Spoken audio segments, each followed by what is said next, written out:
We are live. We are live.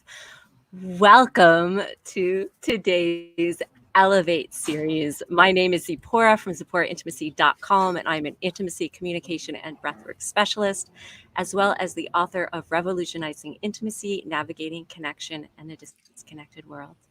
But today I am here as your host and ambassador of the Elevate series. And just a little bit about the series is it was originally created by a dear friend, marketing expert, Amber Vilhauer. I'm learning to pronounce her name correctly, from NGNG Enterprises. And when I speak to this woman, I just like blow up. Like her fire and her heart and her passion are so contagious. And when I was witnessing and watching her series and the people on the panel, it was really inspiring for me. And so I received an invitation to be an ambassador and create my own series.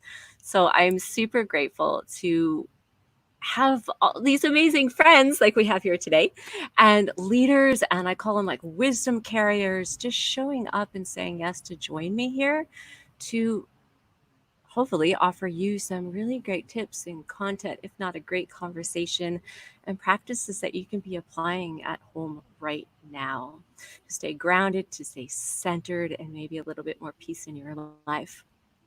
So, without further ado, I want to introduce a very special guest, Reid Mihalko.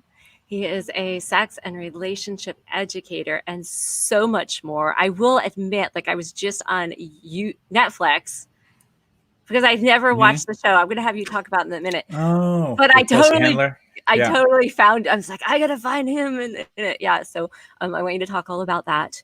So I'm going to hand it over to you and share what you're up to in the world right now. Let's start there. I want to know who you are, what you're up to.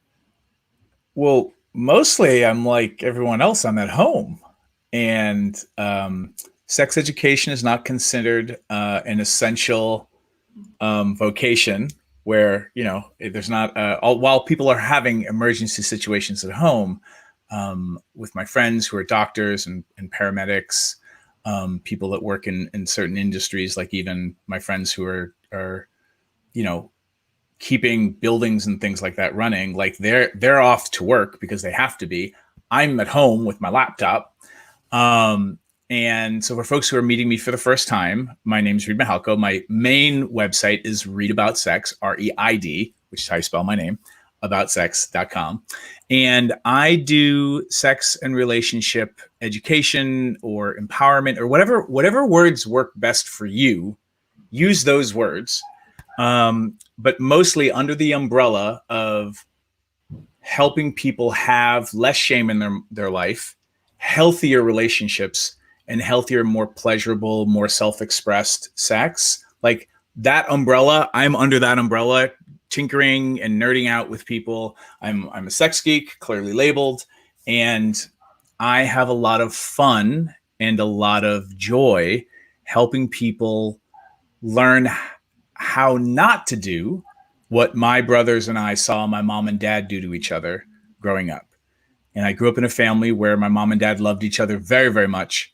There were 4 boys that they had. So me and my 3 brothers would always catch them like making out in the kitchen. They were always cuddling on the couch. When we're all watching TV, we're in the master bedroom because they had the biggest TV, and we'd all be puppy piled on the bed.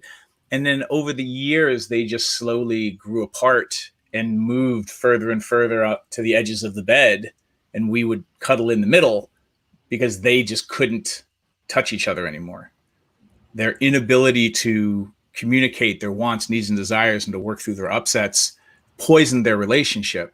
My mom would eventually become an alcoholic because she didn't know how to cope. This was the generation before it was okay to have therapists and things like that. And my dad, the way he was raised was, if the woman you love is not happy, it must be because you don't have enough money. And so he became a workaholic. And while they stayed together till my mom passed away first, they made themselves miserable. And that set me on this trajectory of like, it was so obvious how much they loved each other. So love is not enough. And what were they missing such that I don't repeat the sins of my parents? And that would eventually turn into me being this person. And all my friends years and years ago, back when I was living in Manhattan, encouraging me to go pro, because they're like, Reid, you give better advice than our therapists.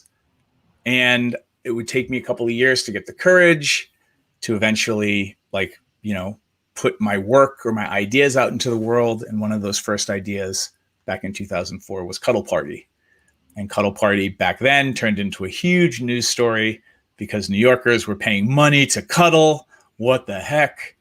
And myself and Marcia Baczynski, who were the founders of Cuddle Party, that's what I consider launched my career, because then I became a public figure and was on shows like Montel, and Saturday Night Live even did a skit about us. So that back in 2004 all the way to now, like, that's basically what I've been doing. And I have the great privilege of trying to help people not turn into my mom and dad, and myself not turn into my mom and dad. And that's my jam, I guess. Thank you. Thank you for one of the things I love about you, Reid, is the way I witness you model what you teach. And I just want to offer deep bows to that, just personally, because I see you step up as a leader, but also very transparently and authentically as your role in leadership. And so thank you for that very much. Yeah, thank you. I appreciate that. Like, and I'll even mention it now, for people, who, when you go check out my site or find me on social media, I did step down from teaching in 2018 during the Me Too movement, which I think is still happening. It's just the pandemic is doing its thing right now. But some really brave people in my community of sex educators came forward during Me Too and were like, listen, there's stuff we're not telling you, and we've been not telling you for years. And I was lucky enough to have friends and colleagues in the restorative justice movement. So I knew about restorative justice and transformational justice. And so I stepped down from teaching for a year, put together a restorative justice-based accountability process. And that entire process has been made public, and people can go to tinyurl.com/Reid accountability if they're curious about that. Mostly because, like, I want to model, like you're saying, as we learn how to do things better in the world, it means if we look backwards, we weren't doing them as best we could then. And we're in an interesting time and place in history where people need to start thinking about how they will respond when people feel harmed by them. And we need something more than just the playground version of us being toddlers, and you took somebody's truck and they're crying, and your mommy or your daddy or your adult figure tells you to give the truck back, and then you give a hug, you say you're sorry, and everyone goes back to playing. People are more complex, and situations are more complex than that. And so I invite people to go check out that blog, because restorative justice and transformational justice might be something really useful, maybe not to you, but maybe to somebody in your community. Awesome. We'll, for those of you listening, we'll plug the link into the comments, and we'll share that after as well. Thanks. Yeah. So, the big thing that I'm hearing is communication. And, that's something I'm just so strongly passionate about, because I also experience love isn't enough. And when it comes to the quality of the relationships it's going to take, how can I, or we who I'm involved with, can really show up in those difficult conversations? And I know that's something that you're really putting out there today. So, I mean, I remember getting emailed this week and some of the things you're doing online. And I know one of the things I focus on is I have this 5-step compassionate communication formula. And I always say that, we do need to do the work beforehand, because we have to have a level of presence and centeredness, even to be able to go into those 5 steps. So I often say, like, if we're not in that place of center and calmness in our nervous system, how quickly can I at least come to the place of acknowledging the other person, and then taking the space responsibly that I need to go find my center, and then come back in a centered way to have a concise and clear communication. I'd love for you to go deeper into your wisdom around that and your particular formula that you're using. Yeah. So thank you. It's you and I don't, I'm so fond of you. And like a lot of us running around trying to help everybody, like you and I never talk. Like this is the most we've like talked in a while. So one, it's flattering that you even pay attention to anything that I do. And the difficult conversation formula is one of the frameworks that I'm known for, amongst a bunch of other nerdy things. But if we boil down everything that I watched my mom and dad do wrong, and this is heavily like like a lot of educators, not all, but a lot, like a lot of my work was what I needed to figure out. There were tools I needed to create or find for me to like unfuck my life. And the inside joke, if you have a lot of friends who are therapists, is like a lot of therapists grew up in really fucked up homes, and maybe that's why they became therapists. It's like, let me make some sense of this. And for me, what I saw my mom and dad do was continually not talk about the elephant in the room, whatever that was for them. And so my work, most of it, really boils down to practicing saying what it is you're not saying, which in a culture, and I'll speak for American cultures because that's mine, but I've talked to a lot of people from all over the world because I'm a nerd, and it tracks for a lot of different cultures. We're raised to not rock the boat, to not point at the elephant in the room at the dinner table and say, hey, everybody, do you see this elephant in the room? Or like, it's right there. Why is everybody ignoring the elephant in the room? It's one of the beautiful gifts of children is they'll sometimes just say the thing. But then a lot of those kids, they get told to be silent about that stuff. All that is to say that when you start to nerd out on human beings and how hard it is to swim against the culture and the norms that you were raised with, one of the things that also makes it hard for us to speak up, if we're brave enough to, is we don't know what exactly to say. And we're so afraid that if we say it wrong, it's going to make it worse. So, and then so many of us have never had the experience of saying it, even if we said it wrong, having it be awkward and then having it open up. Because most people give up and go into fight and flight, mode, or freeze when things get weird. And then, and in my family, when things got weird, we either exploded and slammed doors and then never talked about it again, or things got weird, and if there wasn't an explosion, we all just shut down and started ignoring the thing. That would eventually lead to the difficult conversation formula, which is really about how do you give somebody context so that they can stay present and grounded while you deliver new information to them that might be completely surprising. Mm-hmm. And what you can mostly count on human beings for is when you tell them, hey, we need to talk, they think they're in trouble. Said no one ever when the principal called them down to the principal's office, finally, he wants to see me and tell me how awesome I am. I'm ready for my award, sir or ma'am. Like, we think we're always in trouble. And when we don't say things, it just festers and festers and festers and builds up like pressure. And then we end up just blurting it out at the wrong time, usually right before something else important's about to happen. Like, we seize this moment to just have it squirt out. And most people, the second thing you can count on for most human beings, first is whenever you say, hey, we need to talk, they're like, I'm in trouble. Second is most human beings do not handle new information well, especially when it's surprising.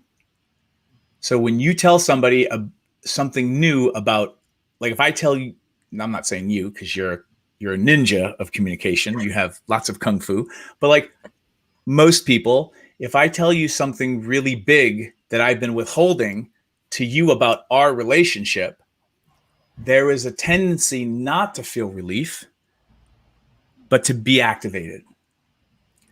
So how do you solve those two problems? Like, how do we help people feel that they're not in trouble and not surprise them so quickly so that they're not as reactive? And the difficult conversation formula is a sequence about helping people stay in an empathetic listening space so that you can deliver the information, so you can basically let the cat out of the bag to have the rest of the conversation. And that hopefully people aren't so activated that they never want to talk about it again, but that they're more encouraged. And then the actual formula, which people can go to readaboutsex.com/convo, CONVO, and you can read a little article about how it works. And then you can download some handouts and worksheets, because nerds like me make worksheets for things. But the worksheets help you get clear on what you need to tell somebody. And the 3 steps are: tell them why you're afraid to tell them. Like, give them 3 reasons why you haven't told them yet. And then give them 3 reasons of why you want to tell them, like what you want to get out of this, like the positive things that you want to have happen by talking about the elephant in the room. And then the last step is you tell them in very, very short, concise way. So that means the Post-it note test. Can you tell them what you need to tell them on a Post-it note written with a Sharpie, not with the world's smallest pen tip, in microfiche, for those of you who remember what microfiche are, like for microscopic writing, like it needs to be like 2 or 3 sentences to get the cat out of the bag. And then hopefully that helps people understand where you're coming from. I was vulnerable. This is what I'm afraid of. Here's what I really would like to have happen. And then here. Would you like to respond to anything I just shared? And this is a formula for initiating the conversation. And hopefully, your mileage may vary, hopefully that the other person stays grounded enough and non-reactive enough to be able to receive the information. Mm-hmm. Mm-hmm. I love that.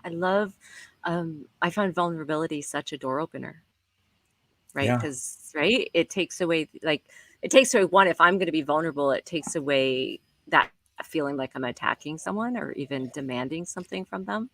And I know right? And I know if someone does that to me, that just feels, I can totally feel my reaction. Oh my God, and I got to fight back. And that everything you said was, I find it very invitational. And for me, that always opens up the heart. And maybe for me, it also opens up a sense of curiosity. Like, I know we're all so different, but it opens up a door to more curiosity. Continuing on that topic, though, so I know sometimes we can put the best of intent into our practices and our formulas. And if one of us is in this place of, we're just ready to do that and say, especially in the midst now, like people locked down together, shelter in place, the stress levels. I know my partner and I have a strategy, but we've created it way in advance. We're just, because we've had the experience of where we get locked in and maybe one of us freezes, the other person just gets stuck in the loop, and then we get exhausted afterwards. So finally, it's just like the bottom line is, if it's not stopping, we show love. We make sure to affirm, I love you. And the agreement is we only come into conversation with love and compassion when we can really come eventually to an outcome. And then we walk away. So I had to create that for myself. Wow, I actually need to walk away. And that was hard for me. But if I walk away with loving kindness and affirmation, and we know in advance that it's happening. So I guess my question that I'd love you to go deeper into is for people that happens. Like there's conflict, they show up with all these tools, and their partner or family member, and yeah, I knew you'd like this, just aren't ready. Like they're red, they're in the reptilian brain, they're explosion. Like my tool is to walk away in loving kindness, but what would you add Yeah. to that? Yeah. So there's a couple different things that I think that can be really useful for people, right? The things that I see, like when people come to me for help, right? Like they're like, I want to hire you, or I'm looking for a course. The things, and these are people, some of these people have lots of different tools. Some of the things that I like to like help people with are a couple of like larger picture things, which is like, it sounds like with you and your partner, like you both have some awareness as to when the shit hits the fan. And you both have some awareness that on a good day, because even with my partner Allison and I, like we're not always having good days. Ideally, one of us is having a better day than the other, but some days we're both having bad days at the same time, and those are the trickiest days. But on a good day, when something happens, one of us remembers when the shit hits the fan, we unplug the fan. My mom and dad, when the shit hit the fan, one of them would be like, "Oh, really? So you think you get to throw the bucket of shit on the fan today? You think that is a worthwhile bucket? Hang on. I've been hanging on to this bucket of shit for 5 years. Let me remind you about what happened then." And then it was like this escalation of they're just putting more and more on the fan, and they're like cranking the fan up. To have the tools and the skill sets to know or help hopefully catch yourself when you're dysregulated. Like to know your nervous system enough to be like, oh shit, I'm activated and I am not going to unplug this fan. I need help, or I just need to walk away from the fan. That's a pretty high level of self-awareness. And not everybody has had the journey of starting to develop those skill sets and those awareness skills. So sometimes you can have like great nonviolent communication skills. You can know each other's love languages, but when you get compromised, and you already mentioned it, like thrown into your reptilian brain, like it's fucking knives and it's a knife fight. So in those situations, what I want to do is like, you've got all these tools in your tool belt, but like, let's talk about a bunch of other protocols, because great, you've got the hammer and the screwdriver, but like, do you know to wear your goggles? Like, do you know all these other things? So what are the self-regulation tools? And in your relationships, are you both able to talk about and make a commitment to using those tools together and to remind each other that you have those tools? And then there's some of those other self-regulation skills that are really useful is understanding your cool down process, or your cool down style is how I, write about it on my blog. Like when you get activated, what do you need to deactivate, to come back to baseline? I had a relationship in the past with somebody who would like leave the house and jump in her car and drive around the block for like 20 minutes. And I grew up in a family where if we didn't finish this conversation, no one was ever going to mention it again. So I would like chase her out of the house being like, honey, like, don't leave. Like, we need to like talk about this. And that made it worse for her, because what she needed was her distance to calm back down. And then she was going to come back and start the conversation again. I was living in fear that if we pushed pause, no one would ever push unpause. And once we figured that out, she's like, well, okay, so like, what do you need? And I'm like, I just need you to tell me you'll be back, and that we'll talk when, like, I need you to just tell me what you're doing and promise me you'll be back. and that we will talk about it again. And she's like, oh, okay. And that was it.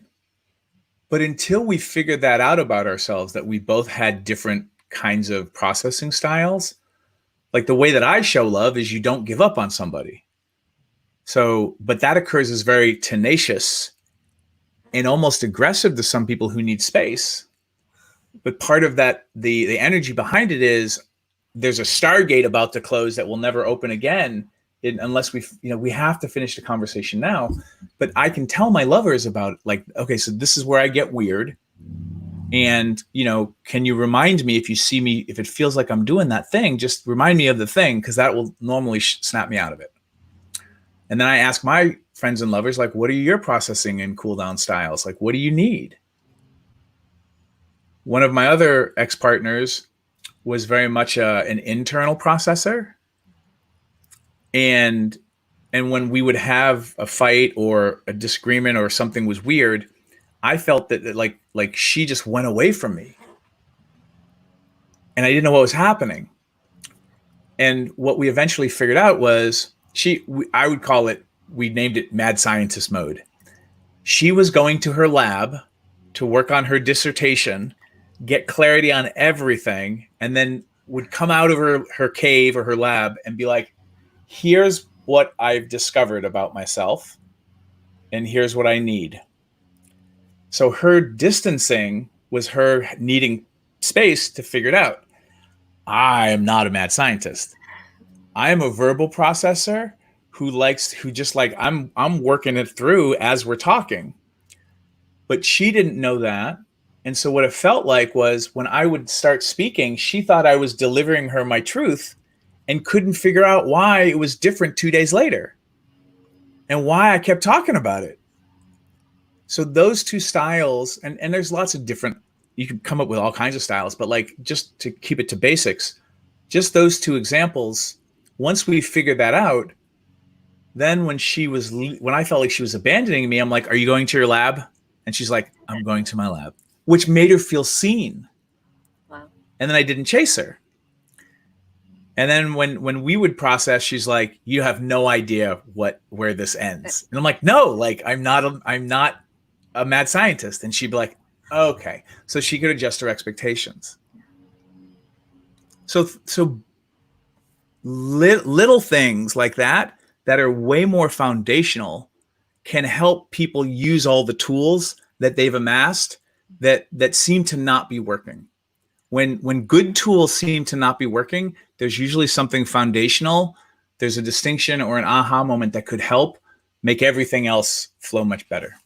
Yeah. Awesome. I feel like I'm a hybrid. Like, I don't know if you get that with many people. Like, listening to you talk, I'm just like, well, I can see the moments that sometimes I just vomit because I process, and then my partner, people staring at me, they have no clue. Like, they could go into a panic because I'm like, what are you holding on to? I'm just like thinking my thoughts out loud. Yeah. Yeah.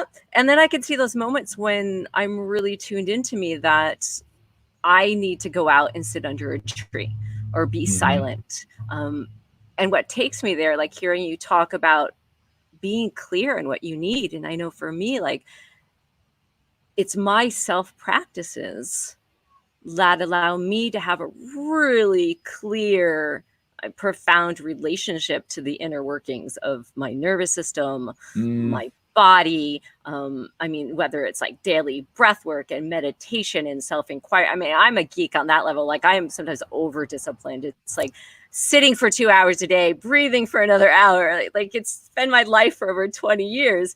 So I'm curious your thoughts on that for people who, like, listeners, like, we all like have those moments. Oh, like, I jump into this mode, but I know it's like, if I'm vomiting my thoughts, in truth, I can see it's not necessarily serving my process, even though that might be my style I choose in that moment. And when I really sit with it, I don't know if this is making sense, but when I really sit with it and listen to my body, what I actually need is going and taking space, because that actually serves the whole of the relationship even better. But sometimes if we don't have those daily practices, we're not always in tune with those intricacies inside of ourselves. Yeah, I mean, the way that I mean, again, like the rabbit hole, we can never have too much self-awareness, apparently, which is its own trap because I think it creates this weird perfection model where you're not allowed to just say, fuck it, I'm taking the day off from self-growth, because that means you're not a good person. Whereas I would posit that for people who are watching that who got this far, 30 minutes in, you're still Yeah, wow. watching, either you're just sitting there going like, what the fuck? What is going on with this train wreck? Or you're one of these people who's really like, yeah, like you're a searcher, like you seek, um, and you seek and you implement.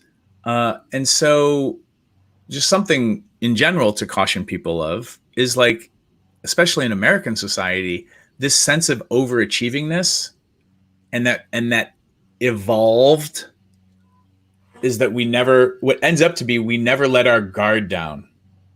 We never let our awareness down, which is really close to like this kind of American colonialist work ethic that you only have value if you are producing. You only are worthy if you are hyper aware 24/7, always. And I think evolution is you get better at being human and being a well-resourced human and a human with thumbs who uses tools spiritually, cognitively, emotionally, um, to make the world a better place and to leave the campsite better than you found it. And you are also a campsite, so you have to leave yourself better too. Just sacrificing yourself and bleeding yourself dry in some kind of Christ-like, way for the good of humanity, but you have no resources for yourself and no compassion for your immediate family because you're just a martyr. Like that's so unhealthy. I'm using these words because that was my journey. Like I'm the child of an alcoholic. You want to see somebody who like has a Christ complex and a Superman complex and it wants to save the world, like you're looking at him, and it's so fucking unhealthy. And it's bad role modeling for everybody else in my life because they all think they need to be like that too. So like in this time of a pandemic, like can we like take a moment and take a breath and slow things down? You don't have to give up your seeking, but part of what we're seeking is a little less intensity in some areas. And then in other areas, lots of intensity. Like, professional tools create professional results. Like have a really good vibrator in your bedside drawer, everyone. As a sex educator, really useful. For my penis owners, you're like, why should I have a vibrator? I'm like, because somebody you love could use it. Like, use all the tools. You walk by a construction site, you see a carpenter using a hammer, you don't shame the carpenter. You don't say, hey, buddy, couldn't use your fist. A real carpenter would nail the nail in with his fist. You're like, no, that's a smart carpenter. He's using a hammer. He's using his tools properly. Makes life easier. Same thing with sex. Same thing with communication skills. Go find the tools, but don't be building 24/7. Enjoy the fucking house you built, everyone. End of rant. I don't know what we were talking about, and I don't know how I got onto that. That was so perfect because it's leading me into, I was going to totally change the direction and you just did it for me. So perfect. Thank you. You're welcome. Sorry about that. Was not planned. All right. Yeah, so leading into pleasure, it was great. Me, I'm like so orderly, so I appreciate that very much. Pleasure. So, at the beginning of this, when we all went into shelter in place, and I know we all have so many different coping mechanisms, and the importance of pleasure and intimacy right now. And I want to kind of change the conversation a bit is when partners or whoever if we're sheltering in place with a group of lovers, if there's different styles of desire right now, I noticed it in my body. Like I instantly went into this, I tend to carry this like sword. I turn into this. Yes, some people Shiva. might like that. Yeah, and I instantly Kali is here. but I didn't want to have sex. Like my body was just so on this like mission, whatever you want to call it. I was taking care of my family. But what I knew was important, what was going to be the strategies and the steps to keep the intimacy. So for me, the places that I went was like, well, how can we create connection and calm the nervous system at the same time? Whether it just be let's cuddle and breathe without talking, because talking was just too much information in those moments, but it created connection. How could we shower, like just share a shower together without an, yeah. And the key for my body was not having an agenda. Like I needed to be agendaless, because then what happened was the body naturally opened because the nervous system calmed. So I don't know if you're here. You're actually freezing on my end a little bit. Oh, am I? There you are. There you are. You are back. All right. Dance a little bit. So yeah. So I want us to talk a little bit about that,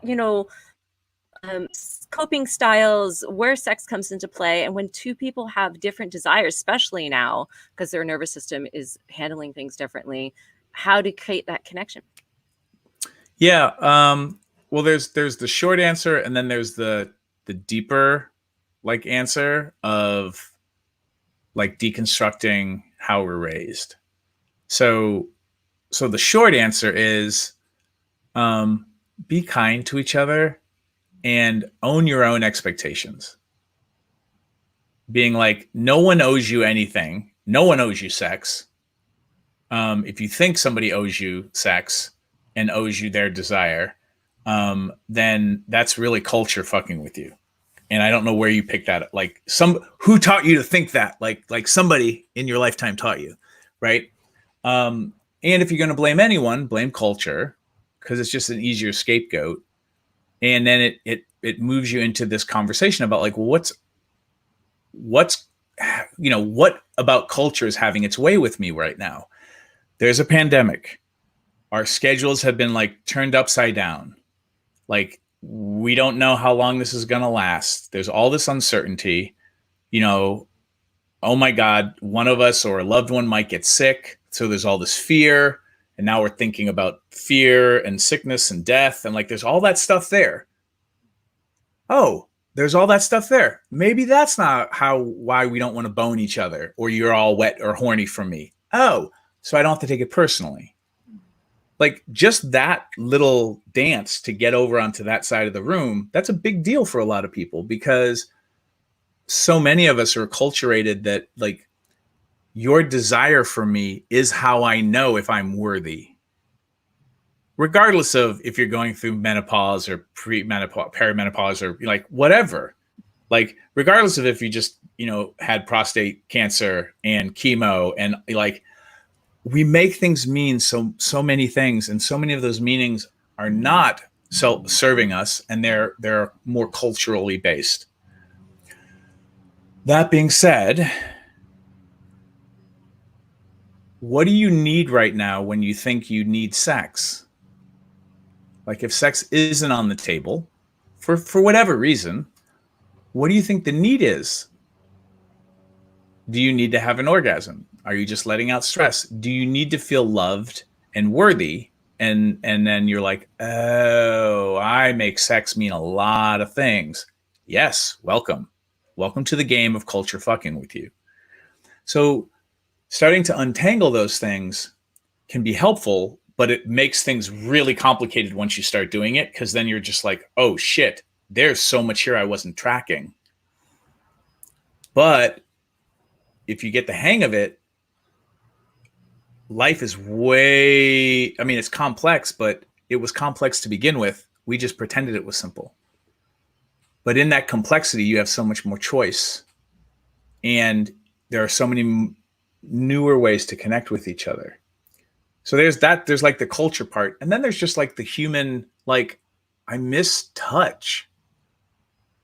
And, I was raised in this culture. So for me as a penis owner, like you holding my penis and telling me I'm a good person, as silly as that exercise is, that's fucking deep for men.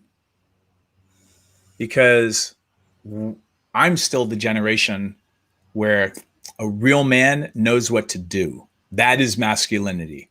You never get lost. You always know where you are. And to ask for directions means you don't know where you are, so you must not be a man. To be a man means your erection is at your beck and call like a well-trained dog.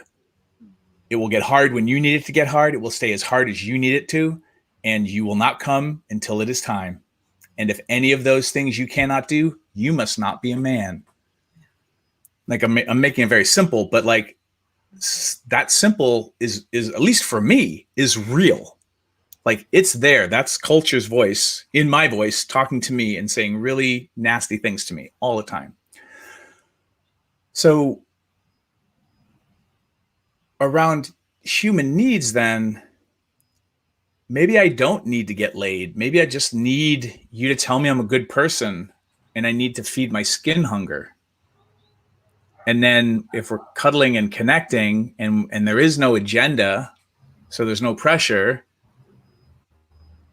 maybe we both get turned on and then we bone. Great. Or maybe we get turned on, but it's still not, one of us isn't in the mood. And we can talk about that. And then we have the tools to handle our disappointment and not pressure each other. And then if it's like, you know, like I would like to have an orgasm, will you accompany me with that? And you know, as a sex geek, there's so many different things we can do. Like I can masturbate while you hold me and tell me nice things about me. You know, you can masturbate while I hold you and you know, I'll tell you nice things, or you can tell me dirty things, like whatever you want. Like we can make, there's so many more crayons in the crayon box of how to connect around sexuality and erotic experiences and just physical connection.